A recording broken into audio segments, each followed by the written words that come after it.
Ladies and gentlemen, clients, friends, and family of Bay Area Cancer Connections, welcome to your 17th annual Virtual Cancer Conference. Today, we are each in a unique and special place, for even though we are separated only by distance, we are all right here, right now, present for and with each other. Together, we are sharing knowledge and inspiring hope. Please welcome Bay Area Cancer Connections Executive Director, Rina Bello. Good morning. It is my honor and pleasure to welcome you to Bay Area Cancer Connections 17th Annual Cancer Conference and our first virtual conference. Before we begin our day, and on behalf of our board and staff, I want to take a moment to thank all of you for your understanding and flexibility as we navigate this new virtual world together. I hope that you and your loved ones are safe and healthy. I'd also like to share my deepest gratitude for all of the doctors and nurses, firefighters, and police officers who selflessly serve on the front lines to ensure our safety given everything taking place in our world today. I am thrilled that we are able to gather virtually this year for our conference, but I do greatly miss sharing this wonderful day with you in person. Today is a great example of the wonderful community that is BACC. We are here together as one community, and we do our best when we do it together. COVID-19 has turned our world upside down. We are dealing with a pandemic that has put our world on pause, and we're all asking the same question: where do we go from here? It's true that the pandemic has created many challenges for how we live and work or just go about our day. We face tremendous uncertainty, yet in true BACC spirit, we are facing them head on with hope and determination. Where there are challenges, there are also opportunities. At the peak of the pandemic, BACC was able to swiftly and smoothly pivot our services to an online platform. It was all hands on deck as we worked hard to quickly create a virtual resource center so our clients and our community could continue to rely on the programs that are a vital lifeline for many. No one knows what the future holds, but I do know this: BACC is needed more than ever today. We are charting a path forward in this new world to transform cancer supportive care and to continue bringing our services to those who need us most. Our mission is to support anyone affected by breast or ovarian cancer with personalized services that inform and empower. It's not what we do, it's how we do it. And we've done it well for over 25 years. Until there's a cure, there will always be BACC. Let's get our day started. We are fortunate to have the generous support of our extraordinary sponsors. We'd like to thank our champion sponsors, Nurse Registry and Seiler LLP. Our ally sponsors, Stanford Cancer Institute and Grail. Our friend sponsors, Bingham, Osborne and Scarborough LLC, Cisco, and Pink Power at the PJCC. And our supporter sponsors, Litmus, Mission Hospice and Home Care, and Puma Biotechnology. We'd also like to thank the Bay Area Black Nurses Association for providing CEUs for nurses for today's event. This day would not have been possible without their generous support, and we are so grateful for their presence today. I would like to give a special thank you to Colleen Carvalho, BACC's Director of Programs and Services, for her tireless commitment and hard work to virtually transform this event. I'd also like to thank our incredible staff and volunteers who have been working hard to bring you this special day. Today's presentations will be recorded and will be archived on our website in case you miss anything, or if you would like to rewatch any of the sessions. Each keynote speaker will speak for about 35 to 40 minutes, and there will be 10 to 15 minutes for Q&A. For those of you with questions, please type these into the Q&A box and we will compile them so we can get to as many as possible. Please note, the medical information provided today should not be considered advice and should not be used for the purpose of diagnosis or treatment. Each medical condition is unique, and we strongly advise you to consult your physician with questions about your own situation or about any of the information provided today as it may relate to your specific case. The views and opinions expressed at various presentations do not necessarily represent those of BACC.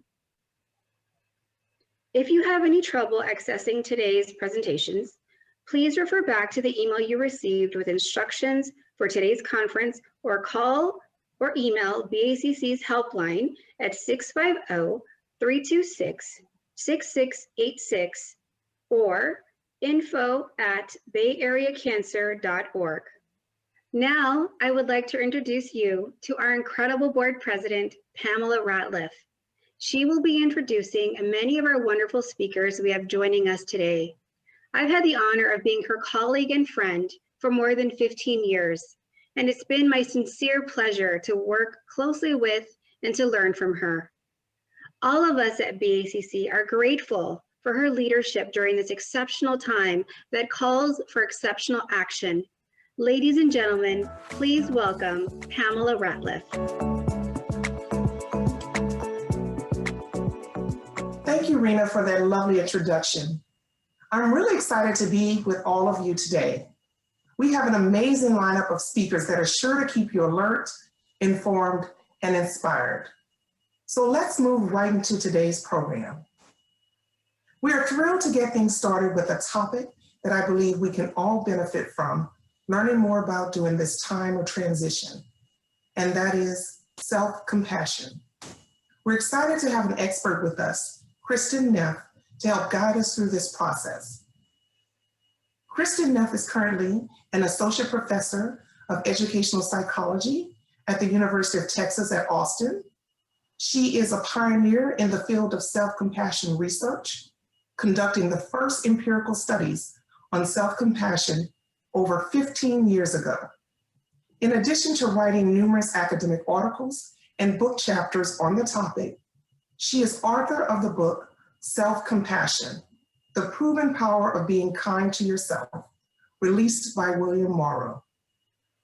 In conjunction with a colleague, Dr. Chris Germer, she has developed an empirically supported training program called Mindful Self-Compassion, which is taught by thousands of teachers worldwide. It is my sincere pleasure to welcome Dr. Kristin Neff.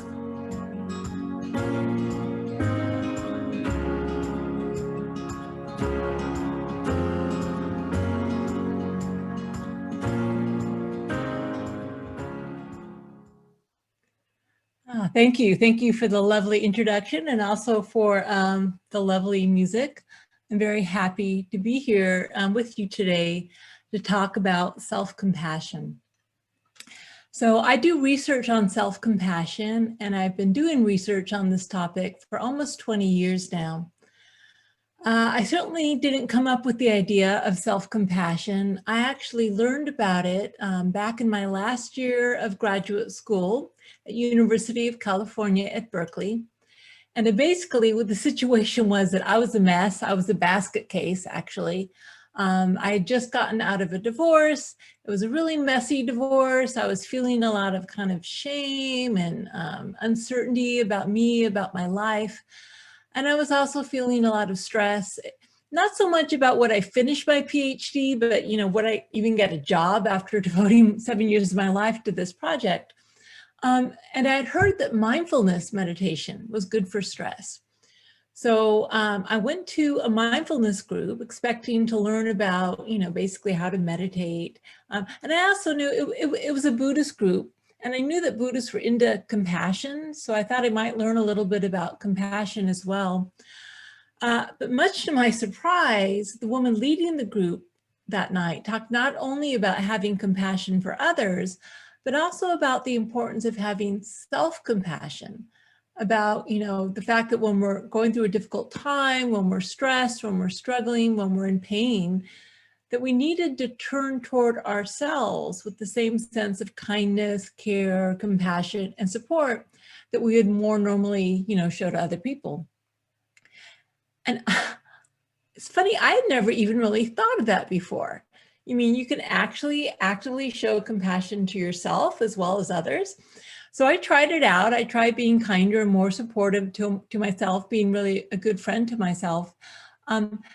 And I was just blown away by the immediate difference it made in my ability to cope. Just that simple act of doing a U-turn, speaking more kindly to myself, using a kinder and more supportive tone of voice, and really emotionally being there for myself in this stressful time. So then I actually did get a job. I did 2 years of postdoctoral study with one of the country's leading self-esteem researchers. And I was learning about all the problems with self-esteem, right? So, and I'll talk about them in a moment.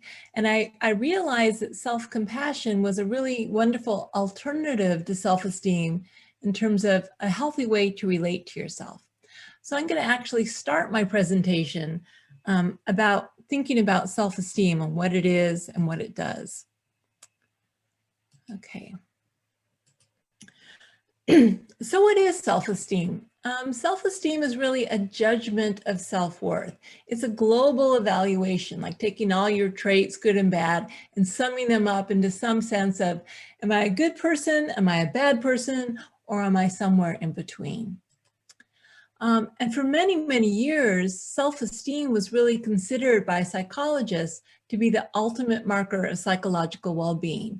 There were thousands of books written about the topic because research showed that people with higher self-esteem, they had better mental health, and people with very low self-esteem, people who hated themselves, had very poor mental health. And in fact, in the worst case, they might even think about ending their life if the self-hate was strong enough.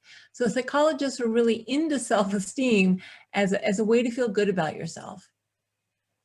But what they were finding in psychology, this was in the 80s and 90s, psychologists were realizing, that there's not a problem with having high self-esteem. It's certainly much better to have high self-esteem as compared to low self-esteem.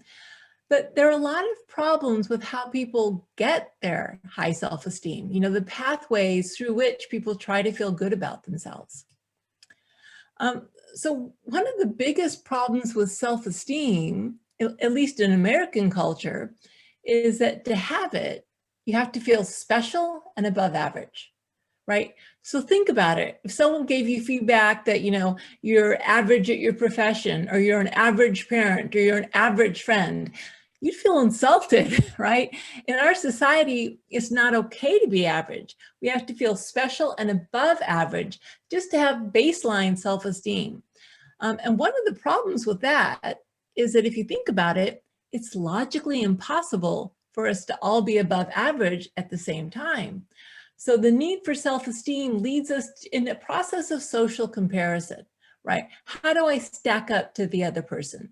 Is she smarter than me? Is he more successful than me? Is that person a better athlete than me? So we're always kind of judging ourselves in competition with other people in order to get a sense of self-worth.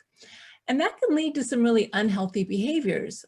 For instance, we know that one of the reasons bullying starts in adolescence is because kids are, they're trying to get a sense of themselves. Am I a cool person? How do I judge if I'm a good person? Well, partly I judge that by if I can pick on that nerdy kid, I'll feel good about myself in comparison. Also prejudice, right? Now, of course, there are many causes of prejudice. Some of it just have to do with power and resources. But at least part of what goes into the need, or you might say the process of prejudice, is the need to feel better about your own group in comparison to other groups. Probably one of the biggest problems with self-esteem is that it's contingent, right? It's contingent on success in various areas of life. It's contingent on how much people like us. And by the way, it's not like how much your mother or your good friends like you, it's how much other people in general like you. And we don't even know how much they like us, or they don't really know us very well either. It's contingent on success, whether that's financial success or maybe athletic success if you're into athletics. But the number one marker, the number one area in which we invest our self-esteem, especially for women, is perceived attractiveness, right? Even women with PhDs, they find the number one determinant of how much self-esteem we have is how attractive we think we are, right? And that's a problem because first of all, the standards for female beauty are so impossibly high. And also it's kind of a superficial realm in which to invest our self-esteem. Then another problem is that, how we do in these realms is unstable. Okay, so sometimes we have good days, we succeed. So Tiger Woods here, sometimes he wins, sometimes he loses. Sometimes, we have a good hair day, sometimes we have a bad hair day, right? So things change. And if you think about it, self-esteem is a fair weather friend because it's there for us in good times, but it deserts us when we need it most. All right, and that's when things aren't going our way. And so the bottom line with self-esteem is that it inevitably leads to feelings of inadequacy because there's always someone doing it better. We can't always be above average, and we can't always succeed, right? We can't always meet our goals. We can't always do as well as we would like to do, and therefore we feel inadequate. So what's the alternative? So from my point of view, a very useful alternative is self-compassion. So what is self-compassion? So kind of as I mentioned before, self-compassion isn't a way of judging yourself positively, based on appearance or success or how much people like you. It's simply a matter of being friendly to yourself, being caring toward yourself, being supportive toward yourself, especially when things aren't going so well, when times are difficult, or when you're feeling insecure about yourself. Self-compassion steps in with a sense of kindness and care and support, and kind of says, I'm here for myself. I can be with myself in this difficult time. And so again, the easiest way to think about what self-compassion is simply treating yourself with the same kindness, care, and support you would use with a friend who is struggling. And if you think about it for just a moment, right, if you think about how you normally treat your friends when they come to you when they're struggling, maybe they're going through something difficult in their life, maybe they have a health issue, maybe they're having a relationship issue, maybe they've made some mistake and are feeling badly about themselves. If you think about how you treat your friends and you compare that to how we treat ourselves in difficult times, you'll find that, most people, and my research shows the vast majority of people are much more kind, caring, and supportive toward others than they are to themselves. So self-compassion really turns that around. It's not like we're compassionate to ourselves instead of others. We just include ourselves in the circle of compassion so that we're also kind and supportive to ourselves. So in my model, and so I do research on self-compassion, so I have a theoretical model of what goes into self-compassion. And there are actually three components. So there is kindness, which I've talked about. The self-compassion also entails being mindful of our pain and also a sense of common humanity. So let me just discuss these in a little more detail.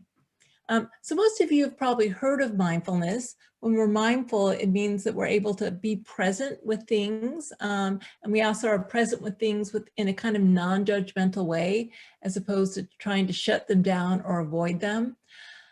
Well, if you think about it, we need to be mindful toward our own struggles, toward our own feelings of insecurity, towards our own pain, in order to be kind to ourselves. If we just ignore it and just like buck up and get through it, we aren't able to pause and say to ourselves, wow, I'm having a really hard time. I need a little support right now. Alternatively, if we kind of get lost in our negative emotions, I call this over-identification, when we're just carried away by the storyline of how horrible things are. We have no perspective to be able to, again, step outside of ourselves, take that third person stance and say, I'm really having a hard time. I need a little help right now. So we need to have a little bit of space, the ability to perspective take in order to be able to give ourselves compassion. And then once we do that, then we're able to be kind to ourselves. Now, of course, not everyone is kind to themselves once they notice they're struggling. Some people, especially when our struggle comes from feeling badly about ourselves, feeling like a failure or inadequate in some way, often people just judge themselves harshly, right? And so harsh self-judgment is not self-compassion. The quality of self-compassion is kind, it's warm, it's supportive. And also there's an important motivational element to self-compassion. Compassion involves the desire to alleviate suffering. It's that desire to help us in some way. We ask ourselves, what do I need right now to be healthy and to care for myself? And self-kindness actually tries to answer that need. Please share your screen, Doctor. Sorry to interrupt. Please share your screen. Am I not sharing my screen? Yeah, so just share your Oh screen. dear. I wish you would have told me before. A little self-compassion. Yeah. I thought I was sharing my screen. Okay, well, luckily there was no wonderful slides that you missed. That's the first time I've done that. Okay, let's see here. Let's see here. Okay. I really thought I had. Okay, I'm going to model self-compassion, especially common humanity, which is recognizing that life is imperfect and we are too. And sometimes we give it an important, what? Go on the slideshow there and you're all set. Yes, okay. Ta-da, thank you so All much. right, so sometimes we do things and we make mistakes, right? And so I could either say, oh, Kristin, you're so stupid. You made a mistake. Why don't you go into slideshow? Or I could say, which I'm going to say, everyone's imperfect. Everyone makes mistakes, right? So this is part of life. This happens. And so really, this is really the heart of self-compassion in many ways, because compassion, if you look at the Latin, passion means to suffer, cum means with. So there's an inherent sense of connectedness in the experience of compassion. So again, so normally when you do something like you make a mistake like I just made, it may feel very isolating, as if no one else would ever make a stupid mistake like that, right? So our sense of self it gets very self-focused and we feel separate from others. And if we forget common humanity, we're actually in danger of dropping into self-pity, right? Poor me. So self-compassion is not poor me, because compassion is inherently connected. It recognizes that it's not just me, that all human beings make mistakes like I just did, right? So all human beings not only make mistakes, but also struggle, right? So the experience of struggle is part of the human condition.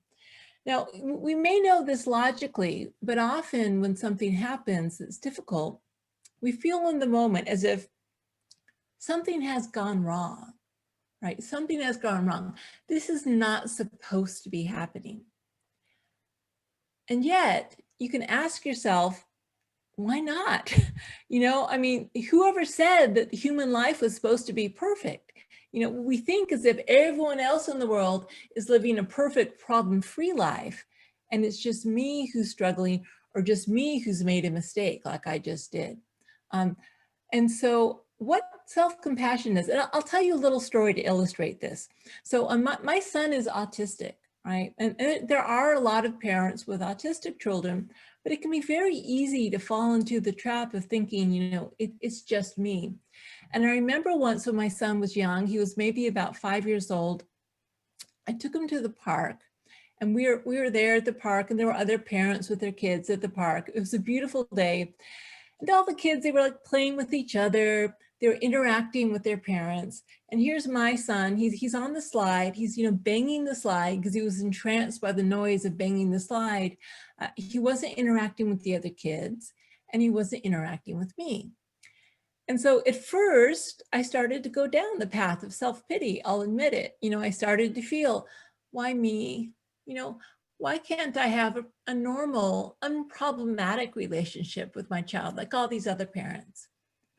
But I caught myself because I had been practicing self-compassion. And I said, Kristin, wait a second. You're assuming that all these other parents have and will continue to have a problem-free, perfect relationship with their kids. I mean, maybe it's not autism, but guaranteed some of these children will have other physical or mental health challenges, or at the very least, all of these parents are bound to have some conflict and difficulty in their relationship with their child, because that's what it means to be a parent, right? Being a parent isn't about having a problem-free time. Being a parent means we have challenges with our kids, and we love them the best we can. And so the moment I made that reframe with self-compassion and that sense of connection, I went from feeling all alone and isolated to feeling really connected to those parents, right? And that's what self-compassion does. It allows you to feel connected to other people through the shared experience of struggle and suffering and imperfection. Now, of course, having said that, it doesn't mean that all suffering is the same, right? Some groups of people suffer more than others. Some people have personal circumstances, which means that they suffer more than others. But with compassion, basically the message is that even though the degree of suffering may be different, all human beings suffer as part of the human experience, and all suffering is worthy of a compassionate response. I would also like to mention that there are two sides of self-compassion. We can call them the yin and the yang of self-compassion. So many of you are familiar with the concept of yin and yang. It's drawn from Chinese philosophy. And the idea is there are two energetic principles of life. The yin principle is more of a kind of soft, nurturing, yielding energy. And the yang principle is more of a hard, active, forceful energy. And self-compassion, like all things, has both sides to it. So the yin of self-compassion allows us to be with ourselves and our pain in a compassionate way, right? We can kind of comfort ourselves, we can reassure ourselves that we aren't alone, and we can really validate our pain. We're with ourselves in a warm, tender, and caring way.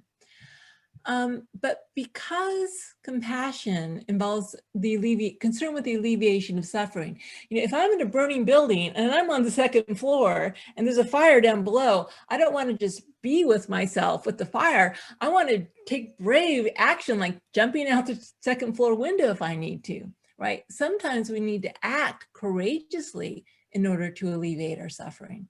So this is another important side of self-compassion. Sometimes we need to act in the world, either to protect ourselves from some physical danger, right? Or else maybe we need to draw boundaries with other people. We need to say no, stand up to ourselves. Sometimes we need to take action to provide for ourselves, to say, I can't say yes to everyone else. Sometimes I need to put my own needs first, or at least balance my needs with those of others. Sometimes I need to take action to make sure that I'm happy and fulfilled in my life. And then also very important, sometimes we need to motivate change. If we're in a situation that's not healthy for us, or if we're doing a behavior that's not helping us in some way, the most self-compassionate thing to do is to actually make a change. So there's really both sides of self-compassion. I call them fierce and tender self-compassion, and we really need both to be whole and complete. So just to say, these aren't just good ideas. There's a lot of empirical research supporting the benefits of self-compassion. There's well over 3,000 studies now that show that self-compassion leads to well-being. So we know that more self-compassion, and we do research either by using a self-report scale, we can measure people's levels of self-compassion, or else we kind of induce a self-compassionate frame of mind, often through a writing exercise, and see how that changes behavior. Or else we actually train people to be more self-compassionate and see how that changes things for them. And so what we know is that increased self-compassion leads to decreased psychopathology. So decreased depression, stress, anxiety, shame, suicidal ideation. So at the same time that self-compassion reduces the negative, it also increases negative states of mind. Because if you think about it, self-compassion feels good, right? It feels good to feel kind and connected to ourselves. So it's also linked to increases in life satisfaction, happiness, optimism, hope, things like gratitude. So self-compassion, it reduces the negative at the same time that it increases the positive. It's kind of transformational in that way. In terms of comparisons to self-esteem, you might say it has the same benefits because remember, self-esteem is also linked to well-being. But unlike self-esteem, self-compassion doesn't require social comparison. You don't need to be special and above average to have self-compassion. You just need to be a flawed human being like everyone else. You know, that's always possible. There's no association with narcissism the way there is with self-esteem. The sense of self-worth, this is so important. The sense of self-worth that comes from compassion isn't contingent on success. You know, whether or not you're looking the way you want to look, whether or not people are giving you the support or approval you want, or whether or not you're succeeding, self-esteem gives you an unconditional sense of self-worth and acceptance. And what that means is the self-worth that comes from self-compassion is a stable, reliable friend. It's there for you in good times and in bad times. There's been a lot of work done on self-compassion and body image, because remember, as I said, we know that especially for women, perceived appearance is the #1 determinant of how good women feel about themselves. And what we find with self-compassion, for instance, we did one study where we just had women listen to the guided meditations on my website for 2 weeks. And what we found is a significant decrease in contingent self-worth based on appearance. So another way to frame that is to say that women who have more self-compassion, they're less likely to invest their sense of self-worth in how attractive they think they are. They start finding other ways to feel good about themselves. Again, this kind of unconditional sense of being worthy just because we're human beings. And so along with that, we find that people are less preoccupied with their body and in terms of how their body looks. They're less likely to constantly compare themselves to others in terms of how their body looks. They're less likely to feel shame about their body, and they're less likely to feel dissatisfied about their body. At the same time, that they're more able to appreciate their body, not so much for how it looks, but for what our body can do for us, and also more likely to accept our bodies. Really. So if you think about it, what self-compassion does is it just kind of means it doesn't matter so much how we look to others. What really matters is that we can be there for ourselves and be a good friend to ourselves. That's really what's most important. Self-compassion is also linked to physical health because we know that the mind and body are connected. So if you're in a calmer, more loving state of mind mentally, we find that also impacts the body. And one of the vehicles by which it impacts our body is through the nervous system. So without going into detail, what we find is self-compassion decreases sympathetic response, which is associated with fight or flight. Things reduces cortisol, for instance. And cortisol activation can lead to high blood pressure and heart attacks. So it reduces cortisol at the same time that it increases what's called parasympathetic response, which is a marker that we feel safe and cared for.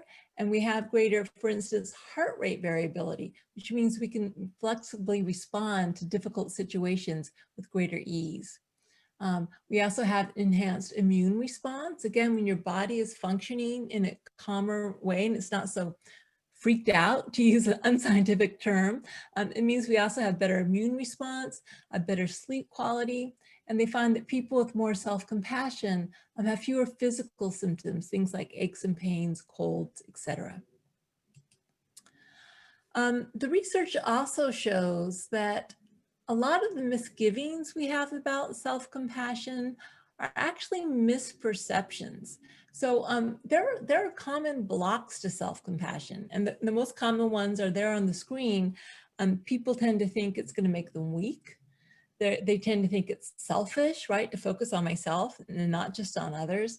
They think it's self-indulgent. And the biggest one is they think it will undermine their motivation. And the research shows it's actually the exact opposite. So first of all, self-compassion is a strength. In fact, the research literature is very clear that it's one of the most powerful sources of strength, coping, and resilience that we have available to us in difficult times. So for instance, whether or not it's going through something like cancer, or dealing with chronic pain, or dealing with situations like a divorce, or even dealing with combat trauma. There's actually a lot of studies on veterans who'd experienced combat overseas. What they know is that, when the going gets tough, the more self-compassionate you are, the more able you are to get through without symptoms like post-traumatic stress syndrome. Why is that? I think that the studies with the veterans is actually most illustrative. When you go into battle, and life is sometimes a battle, who do you want by your side inside your own head? Do you want an enemy cutting you down, calling you names, kind of undermining your self-confidence? Is that going to make you stronger? No, it's going to make you weaker.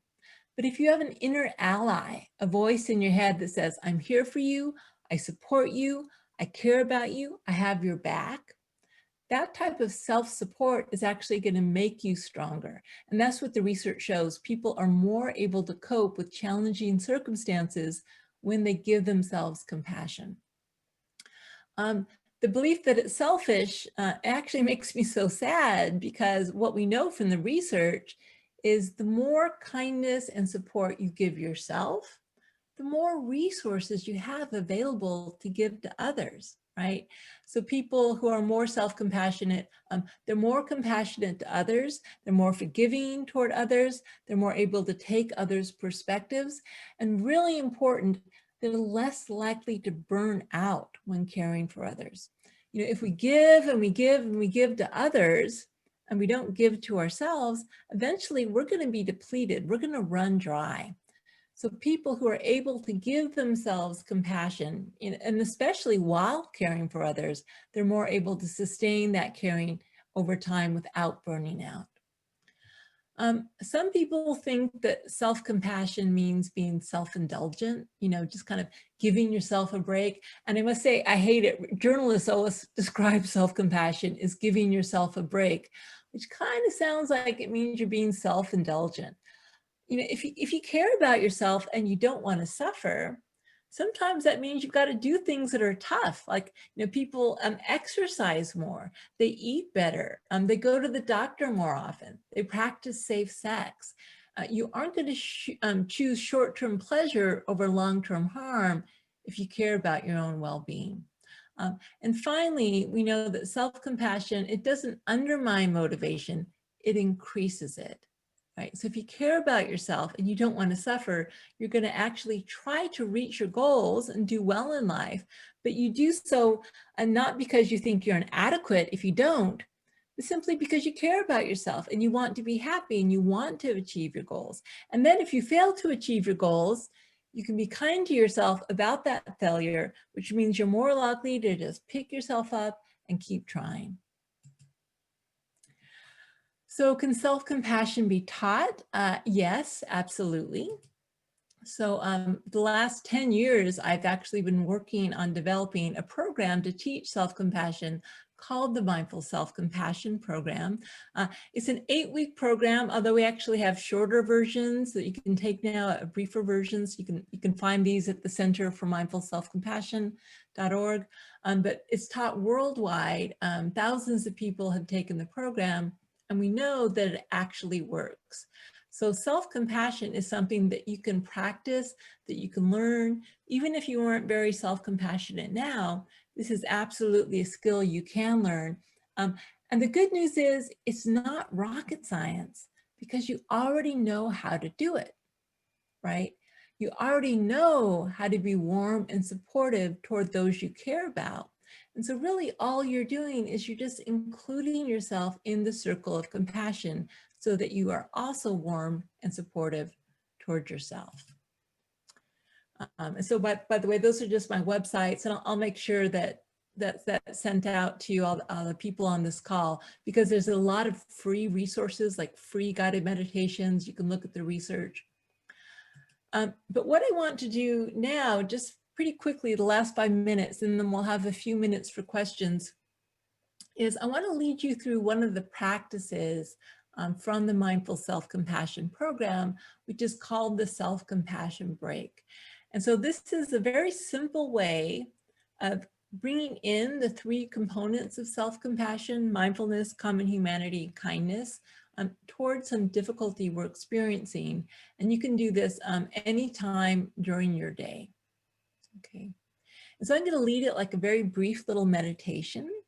So I would invite you to go ahead and close your eyes.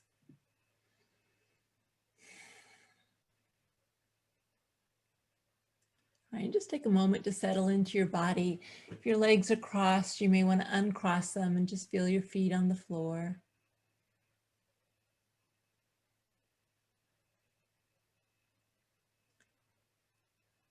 And so I would invite you to think of some situation in your life right now that is distressing.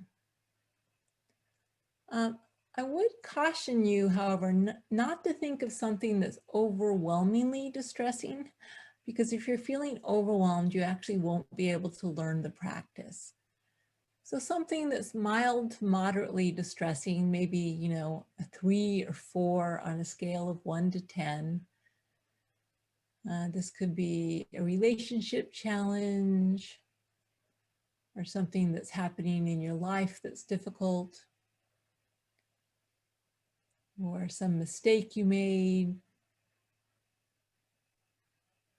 Right. Just choose wisely. Again, something that's distressing, but not something that's going to make you feel absolutely overwhelmed if you think about it.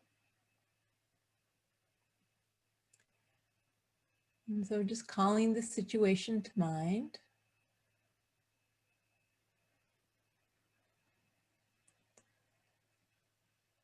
And so what we're going to be doing is we're going to be finding language that works for us, that really brings in these 3 components of self-compassion.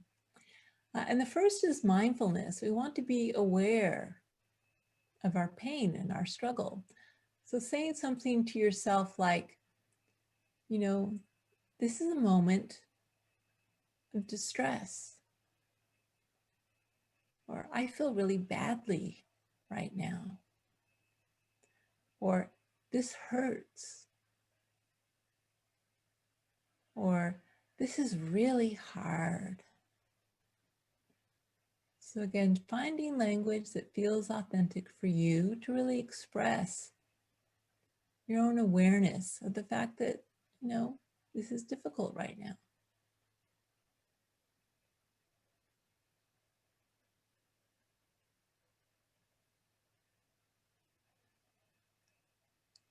Okay, and then we also want to remind ourselves of our shared humanity in this situation. So you might say something like, you know, situations like this, it's part of life, right? Stuff like this happens. Or it may feel more natural to say something like, I'm not alone. Or this is normal. Right? So any language that really, we don't want to be comparing ourselves to others. We're just validating that we aren't alone and that we're connected to others who have similar experiences.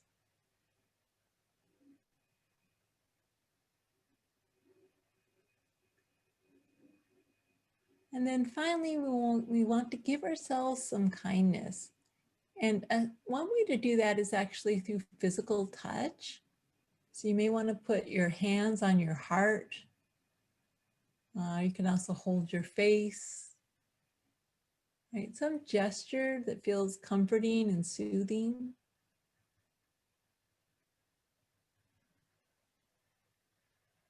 And see if you can say some kind, supportive words toward yourself, right? The type of thing you might say to a dear friend who was going through something similar.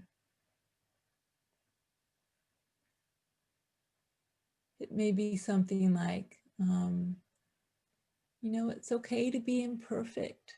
I accept you just as you are. Or, you know, I'm here for you.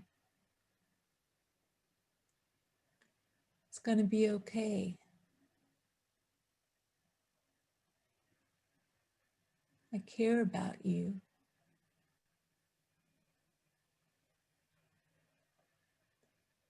Right? Seeing if you can find some language, which is just what you need to hear right now to support yourself.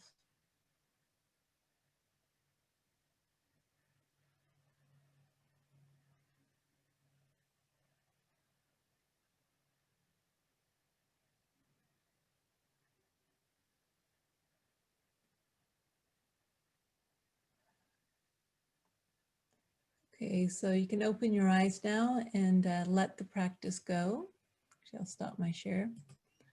And some of you may be struggling with self-compassion. That's also very normal. You know, if you spent your whole life not being self-compassionate and you're much more used to the self-critical voice, it can take a little while to learn this sense of kindness. It feels a little weird at first, I will admit that, but gradually you become more used to being kind and supportive towards yourself.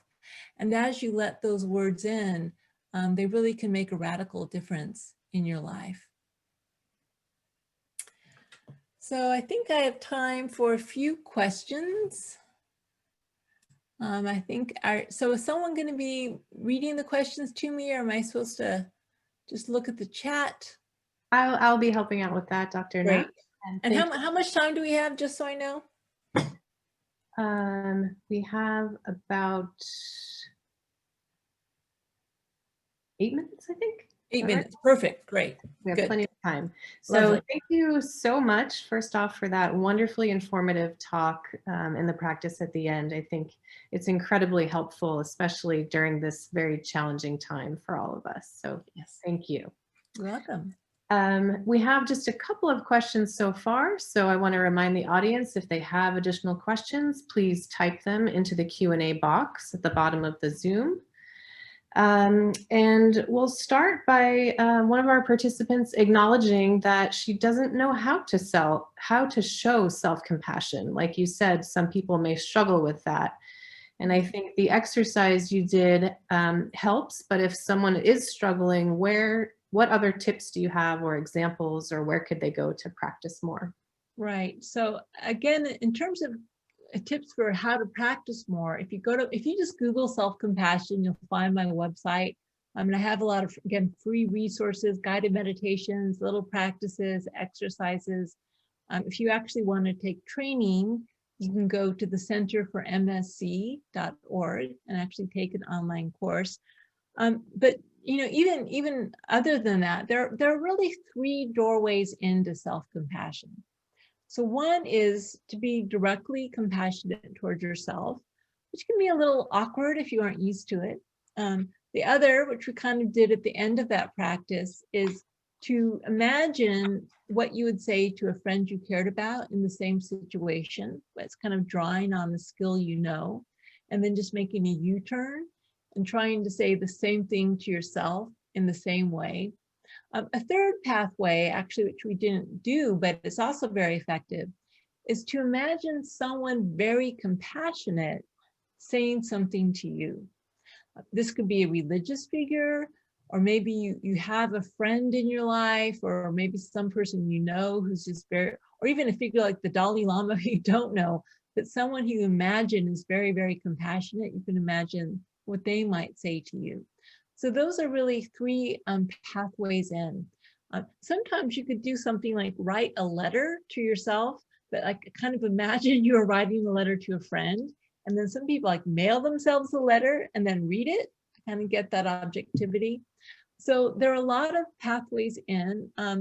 It can, sometimes, especially for people who didn't get a lot of compassion from their parents when they were younger, it can take a little more time to learn how to be self-compassionate. You start to open your heart and give yourself unconditional love, and you start remembering all the ways maybe you weren't loved unconditionally. The good news is everyone can learn self-compassion. It may take a little longer, right? But what you're doing really is you're learning to reparent yourself.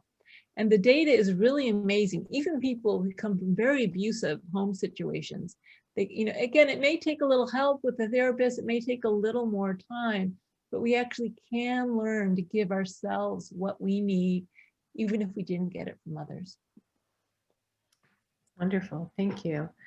We also have another participant wondering if diet or what we eat can have any effect on how we practice mindfulness, self-compassion. So this person is feeling sometimes hard on themselves if they can't stick to a certain type of diet. Yeah, so what we do know, we don't know if diet impacts self-compassion, but we do know that self-compassion impacts people's eating behaviors. So for instance, one study found, looked at dieting behavior, and as you may know, when people blow their diets, they're trying to stick to diet and they blow it, like overeat, what typically happens is they beat themselves up for blowing their diet, and then they eat more as a way to comfort themselves for the fact that they feel so bad about blowing their diet. It's kind of a yo-yo effect. And so what they found is people who give themselves compassion for blowing their diet are more able to stick to their diet goals, right? So we also know that people with more self-compassion are more able to practice intuitive eating, right? Knowing when they're full. And that's because a lot of people, and again, we shouldn't judge ourselves for it. We eat to comfort ourselves. You might think of it as we eat as a way of trying to care for ourselves because we're feeling some emotional pain. We're trying to care for ourselves and comfort ourselves. It's just that, if we overeat or eat really poor quality food, it's actually in the long run not helping us. And so in a way, if we go directly toward that emotional comfort that we're seeking through the food and give it to ourselves emotionally, it actually makes us more able or less likely to try to comfort ourselves through food. Thank you. We also have a couple of questions regarding how you would define the difference between self-compassion and selfishness. Yes, so it's really, really different. So self-compassion, even though the term self is in there, is actually less self-focused. So, self-criticism and shame are very self-focused emotions. With self-compassion, because of the connectedness in self-compassion, you're just kind of including yourself in the circle of compassion. You're making less of a separation between yourself and others by saying that, inwardly, this experiencer deserves compassion just as other people also deserve compassion. And so what happens is you see people are more likely to maybe compromise. Let's say there's a conflict between my own need and the need of someone else. We don't prioritize ourselves, but we don't always subordinate our need either. We make compromise, we talk about it, we come to a solution that meets everyone's needs, which is actually more sustainable over time, right? So what happens is when people they think they're being selfless by giving to others, but what happens is eventually they start to burn out. They have nothing left to give over time. So by resourcing ourselves, and especially emotionally, right? What happens, and I'll tell you, it happens two ways. One is we have more resources to give to others, but also other people interact with us. They pick up on our state of mind. We actually have mirror neurons that we resonate emotionally with each other. So if you're with someone who's in pain, you're going to feel their pain just because you have mirror neurons and they have mirror neurons. And so what happens is you start to become depleted over time by being in the presence of other people in pain. So if you give yourself compassion for that empathic pain, then inside you kind of feel, you feel more loving, you feel more resourced, you feel more balanced, you're more mindful. And other people are therefore able to interact with someone who's more resourced, who's more peaceful, who's more mindful. And you actually help people by allowing them to interact with someone who's, not just burnt out and frustrated, but actually is more resourced, right? So we're always interacting. And so the idea that we can even separate fully ourselves and others is kind of an illusion, right? And again, there's a lot of research that supports this. Self-compassion actually allows us to give to others in a more stable way, sustainable way. Yeah. Great. And again, I know this because my son's autistic, so I'm not just saying this as a scientist. I know absolutely that the more I could be self-compassionate in dealing with this autism, the better mother I was. And the more he was able to resonate with me and almost find some sense of stability by my own inner stability. Yeah. Thank you. And speaking of children, we have a few people wondering how you might go about teaching mindfulness, self-compassion to children. Yes, so one of the best ways to teach this to children is to model it, right? So theoretically, it's probably going to go over their head. Some of these ideas are fairly abstract, but every time you have a chance to model self-compassion, like I did when I forgot to share my screen, or maybe you might, you break a glass, you can either model behavior of self-criticism, oh, I'm such an idiot, right? Or you can model self-compassion. Well, it happens, it's only human, and then how do I move through this situation in a productive way? And so they know that there's actually some research showing that if you model self-compassion in front of someone else, they are also more likely to be self-compassionate. So for the little kids, it really helps to just model it. And then as you get older into adolescence, so for instance, we have a teen version of our program called Making Friends with Yourself that teens can take. So teens are old enough to actually get some training. But also the metaphor of friendship. There's some good books. If you go to my website, they're on the resources page. The metaphor of friendship is really good for little kids as they learn about what it means to be a friend. If you just always include the idea that you should also be a good friend to yourself, that's a really good way to get the message across to younger kids. Great, thank you. So you noted when we were practicing to be selective about the situation we were picking to focus on. Yes. And the participants are noting that sometimes we find ourselves in more overwhelming situations. Yes. And so how would we invoke this practice when we might be in a more overwhelming situation? Yeah, so basically because that's the first time everyone did it, it's really good to choose something more simple so that you can focus on the instructions, for instance. But absolutely, self-compassion is designed for the tough stuff. And so you can use this practice for more overwhelming situations. You may have to do something like grounding yourself, right? So one way you can ground yourself if you're feeling overwhelmed is quite literally you feel your feet on the floor, right? Because if you're really overwhelmed, sometimes you might even disassociate, or we just get flooded with difficult emotions in a way that we can't even concentrate. But if you ground your feet on the floor and kind of stabilize yourself, then you can hold any pain with self-compassion. Your heart can be as wide as the world. There's a great book by Sharon Salzberg called "The Heart as Wide as the World." So you can open to the big stuff. It's just that usually when we teach the practice, we like to start smaller. I have a practice on my website that's pretty useful for dealing with difficult emotions. It's called Working with Difficult Emotions. And what we do is a combination of mindfulness and self-compassion to hold more difficult situations. So it was just kind of a teaching issue, the reason we start small. Great. And given the time, this will be our last question. Okay. So do you think it's possible to practice self-compassion if people have neurological issues like ADHD? And do you ever think it's useful to use medication in certain situations to help deal with anxiety and make it possible to practice? Yeah, so I don't know. I'm going to be open here. I assume that because you don't know my family. But so my son has autism, and we resisted medication for years. He has very severe anxiety, and we resisted it for years, which I think is good to at least try to see if you can find other methods.